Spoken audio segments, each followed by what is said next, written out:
ಮಾನ್ಯ ಕುರ್ಚಿ ಶಾಸಕರಾದ ಮಹೇಂದ್ರ ತಮ್ಮಣ್ಣವರು 400 ಮನೆಯನ್ನು ಕೊಟ್ಟರು. ಅವ್ರ ಪ್ರಯತ್ನದಿಂದ 400 ಮನೆಯನ್ನು ಕೊಟ್ಟರು. ಆ 400 ಮನೆಯನ್ನು ಎಲ್ಲ ಸರ್ವಾನುಮತದಿಂದ ಎಲ್ಲ ಗ್ರಾಮ ಸಭೆದಾಗ ವಿಶೇಷ ಗ್ರಾಮ ಸಭೆಯನ್ನು ಕರೆದು ಅದರಲ್ಲಿ ಆಯ್ಕೆ ಮಾಡಿ ಹಂಚಿಕೆ ಮಾಡಲಾಗಿದೆ.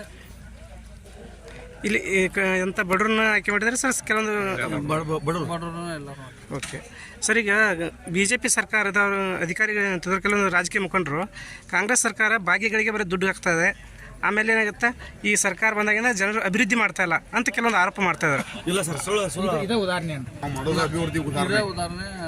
ಇವತ್ತು ನಮ್ಮ ಕುರ್ಚಿ ಜನಪ್ರಿಯ ಶಾಸಕರಾದ ಮಹೇಶನ ತಮ್ಮಣ್ಣವರ ಅಲಕ್ನೂರು ಗ್ರಾಮಕ್ಕೆ ಟೋಟಲ್ ಕುರ್ಚಿ ಕ್ಷೇತ್ರಕ್ಕೆ 3900 ಮನೆ ತಂದಿದ್ರು. ಅದರಲ್ಲಿ ಅಲಕ್ನೂರು ಗ್ರಾಮಕ್ಕೆ ವಿಶೇಷವಾಗಿ 400 ಮನೆ ಕೊಟ್ಟಿದ್ದರು. ಆ 400 ಮನೆಯನ್ನು ನಾವು ಇವತ್ತು ವಿಶೇಷ ಗ್ರಾಮ ಸಭೆ ಕರೆದ ಎಲ್ಲ ಸದಸ್ಯರು ಕೂಡಿ ಸರ್ವಾನುಮತದಿಂದ ಅತಿ ಕಡು ಬಡವರಿಗೆ ಆಯ್ಕೆ ಮಾಡಿ ಹಂಚಿಕೆ ಮಾಡಿದ್ದೀವಿ 400 ಮನೆಯನ್ನು. ಸರಿ, ಈಗ ಇಲ್ಲ ಎಲ್ಲ ಕೆಲಸ ಮಾಡ್ತಾ ಇದಕ್ಕೆ ಉದಾಹರಣೆ ಈಗ ನಾವು ಕೊಡ್ತಾ ಇದ್ದೀವಿ. 3900 ಮನೆಗೆ ನಮ್ಮ ಕ್ಷೇತ್ರಕ್ಕೆ ತಂದಿರಲ್ಲ ಶಾಸಕರ ವಿಶೇಷ ಪ್ರಯತ್ನದಿಂದ ಎಲ್ಲ ಕಡೆ ಕೊಡ್ತಾ ಇದ್ದಾರೆ. BJP ಅವರು ಸುಳ್ಳು ಹೊಳೆಯೋದ್ರಿಂದ ಅವ್ರು ಕಾಯಕ್ಕಾದನ್ನು ಬಿಟ್ಟರೆ ಮತ್ತೇನಿಲ್ಲ. ಸುಳ್ಳು ಆರೋಪ ಮಾಡ್ತಾರೆ. ಅದೇ ರೀತಿ ಅಂದರೆ ಈಗ ಮುಂದಿನ ದಿನಮಾನಗಳಲ್ಲಿ ಇನ್ನೂ ಅಭಿವೃದ್ಧಿ ಮಾಡ್ತೀರಂತ. ಇನ್ನೂ ಮುಂದಿನ ದಿನಮಾನ ಶಾಸಕರ ಪ್ರಯತ್ನದಿಂದ ಇನ್ನೂ ಕುರ್ಚಿ ಕ್ಷೇತ್ರ ಅಭಿವೃದ್ಧಿ ಕಡೆ ಹೋಗ್ತಾರೆ ಶಾಸಕರ. ನಾವು ಹಲಕ್ನೂರು ಪಂಚಾಯತಿ ವತಿಯಿಂದ ಆದ್ರೂ ಹಲಕ್ನೂರು ಗ್ರಾಮವನ್ನು ಅಭಿವೃದ್ಧಿ ಕಡೆ ಹೋಗ್ತೀವಿ.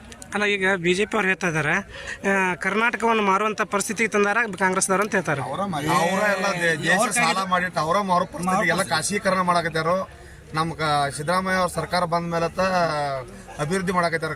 ಕರ್ನಾಟಕವನ್ನು ಯಾರು ಮಾರ್ತಾರ ಅಂದಾರ ಜನಕ್ಕೆ ಗೊತ್ತೈತಿ. 335